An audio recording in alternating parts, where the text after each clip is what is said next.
the best of the week on Relevant Radio. I just want to zero in on one thing, one person in particular, and that is Peter. Flash the sword and deny the Lord. That's what he did. That's what he did when the passion got going in Gethsemane, when they came to arrest Jesus. And then, of course, he had a great fall, far worse than that of Humpty Dumpty. And he cracked. The rock cracked. That's for sure. It exposed a lot of weaknesses that were there under the surface. And this is the thing. This is why people identify with Peter so much, because he was a weak person. And G.K. Chesterton, when he was asked, why did Jesus why did he build the church on Peter as the rock? Why didn't he pick the brilliant Paul? Why didn't he pick the mystic John? He could have done so. John never left his side. He was always faithful. Why Peter? Well, Chesterton said, because a chain is only as strong as its weakest link. And he really was the weakest link. If you remember that TV show, Peter was.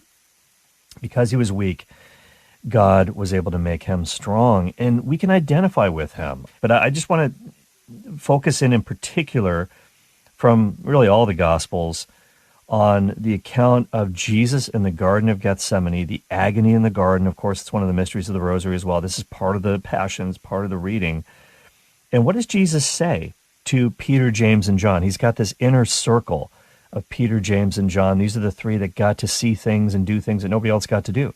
They're with him in the Garden of Gethsemane, and he kind of moves a stone's throw away from them a little bit. But one of the things he said to Peter, James, and John was, pray that you may not enter into temptation. When he's in the garden, he gets there and he says, guys, pray that you may not enter into temptations. And I heard a really, really good meditation, a meditation by a priest named Father Connor Donnelly, who's an Irish priest, but he's in Kenya. He's in Africa right now. And he was talking about this whole fall of Peter. And I wanted to share with you some of the things I learned from this, because I thought it was really, really powerful. Essentially, the four fatal mistakes that Peter made that led to his fall. And so when Jesus says, pray that you might not enter into temptation, I think it's true that if we are dealing with a lot of temptation in life, maybe our temptations are very frequent, or maybe they're bothering us more than normal because we're not praying enough. That's quite possible. We've got to pray more. We've got to increase the intensity of our prayer. And of course, Jesus really was the great example of this. And Jesus is praying, and he's in agony. And what are Peter, James, and John doing? Well, they fell asleep. They fell asleep. And if you've been to the Garden of Gethsemane, and I've taken people on pilgrimage there to the Holy Land, they built a church there. There's a huge rock inside where this happened when Jesus was praying. It's not the most comfortable place to lay your head down, that's for sure. A stone pillow, maybe like Jacob in the Old Testament. But I guess Peter was so exhausted that he was able to fall asleep. He was able to fall asleep, and that was not a good thing, because when he was sleeping, he certainly wasn't praying. This is the problem. Because he slept, he basically was, I guess you could say, neglecting his prayer. And that's what Father Connor Donnelly said. This was his first mistake. This is the first of the four big mistakes, the four fatal flaws that Peter exhibited. This can kind of encourage us, I guess, in a certain sense, because if we get tired in our prayer, if we don't feel like praying, humanly speaking, we're in pretty good company there. We're in pretty good company. And Jesus has to go wake these guys up. It's like, rise and pray. Why do you guys sleep? This is Luke 22:46. Rise and pray so that you may not enter into temptation. And so we've got to kind of do that in these last few days of Lent. We're entering into Holy Week this week. We've got to rise up and pray. If our Lent hasn't been going well, if we've had spiritual sleeping sickness, if we've kind of been asleep on the job, we maybe haven't been doing our mortifications, maybe grown a little bit slack, we can still pick it up, because we have to. We've got to be vigilant with our Lord. And then, of course, as Jesus is still talking, this crowd comes, the thugs, the temple police. Judas is leading them. He's betrayed our Lord. And Peter decides to choose violence. You know how people say, he woke up and he chose violence. We hear this saying a lot, especially on social media. He woke up and chose violence. Boy, did he ever. He flashed the sword. Before he denied the Lord, he flashed the sword. He pulls out his sword out of its scabbard, if you will, and he tries to defend Jesus with violence. and handed to him for his bravery here. He actually cuts off the sword of the servant of the high priest. And we know from one of the Gospels his name was Malchus. Now, by the way, essentially what he was doing there is he proved that as a swordsman, he was an amazing fisherman.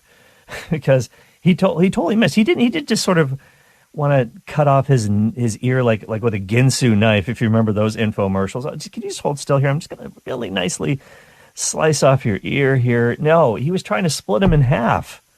He was trying to, deal him a death blow, essentially, and he missed, and he just cut off his ear. And of course, Jesus says, no more of this. Whoever lives by the sword will die by the sword. And he actually heals the guy's ear. He puts his ear back on. It's incredible. You can read about this in Luke chapter 22, verse 51. And Jesus says to the chief priests, the captains of the temple guard, all the elders who tried to arrest him, he said, look, have you come out with swords and clubs against me as if I'm a robber? I was with you every day in the temple, and you didn't stretch forth your hands against me. But this is your hour and the power of darkness. Whew, the hour of darkness. It's incredible, the manliness, the courage of Jesus as he knows what's coming. He knows everything that's going to happen to him. As Father Connor said, Jesus is not a masochist. He's praying. He's in agony. He knows the torture of the cross that's coming. That's why he says, Father, let this cup pass from me. But it was the Father's will that he suffer. And so he said, okay, let's do it. If there's no other way out, we'll do it. And he faces it head on. It's important to understand that, because that's exactly not what Peter did. Peter does the exact opposite, because what does he do as Jesus is walking right into it? And by the way, he does everything he can to save his friends. If you're looking for me, let these men go. In John's gospel, it's an incredible scene, because just the power of Christ, because he says, who are you looking for? And they're like, Jesus of Nazareth. I am he. And when he says, I am he, they all draw back and fall to the ground. It's almost comical. And he's like, let these guys go. They have nothing to do with this. It's me that you want. And then they take him away. And then Peter follows him at a distance. The first thing he did was he neglected his prayer. The second big mistake he made was he mistakes the means, as Father Donnelly said. He basically woke up and chose violence. He went for the sword. That's not the way of Christ. There are times when we have to defend ourselves, of course. Officers of peace, police officers, soldiers need to do it, take up arms to defend the innocent. But he mistook the means. And then the third thing that he did wrong was that he followed Jesus at a distance. He wasn't close enough to Jesus, because it says in Luke 22:54, having seized him, Jesus, they led him away to the high priest's house, but Peter was following at a distance. This is also not good on Peter's part. And sometimes this can happen to us as well. We're embarrassed to be seen as being very, very close to Jesus. It might happen to us. We might get persecuted as well. Peter's afraid of being arrested. Peter thinks he might have to go to the cross as well. And sometimes we don't want to be known as his followers. And we'll see as Peter obviously outright denies him in the worst possible way later on. But we have to be able to follow Christ closely in order to defend him in the public sphere, in the workplace, to stay true to his teaching when there's so many forces arrayed against us, to keep the spirit of poverty that we need, to be pure, to be chaste, to live order. We have to be close to Christ in order to do all that stuff. There's no question about it.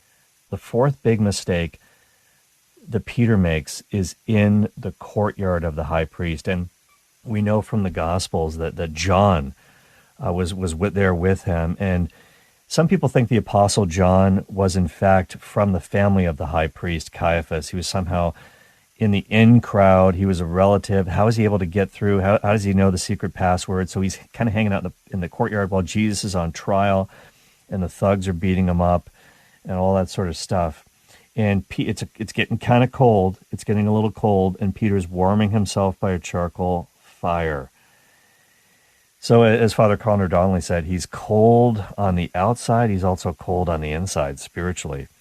And so what's he looking for? He's looking for sensory compensation. Sensory compensation. Sometimes when our spiritual life isn't going right, we look for compensations in sort of a sensual way. Comforts of the flesh, if you will. These can be good things, but sometimes we can use them in the wrong way or in an intemperate way. Too much music, too many screens, too many programs. When things aren't going well spiritually, if we're not getting spiritual consolations, we can look for consolations out there, if you will. And this is exactly what happened to Peter. He was cold, on the inside and on the outside, and he wanted to warm himself by the nice fire.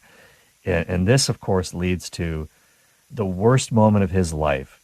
And you know what? I give Peter full marks for honesty, because the only reason we know a lot of this stuff is because he had to tell the church, this is what happened. This is what I did.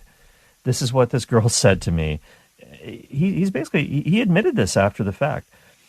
So Jesus is, putting up with all this abuse and physical abuse, psychological abuse, spiritual abuse, and he's going to experience the worst suffering that's ever been conceived in the history of the world. That's going to happen to him on the cross.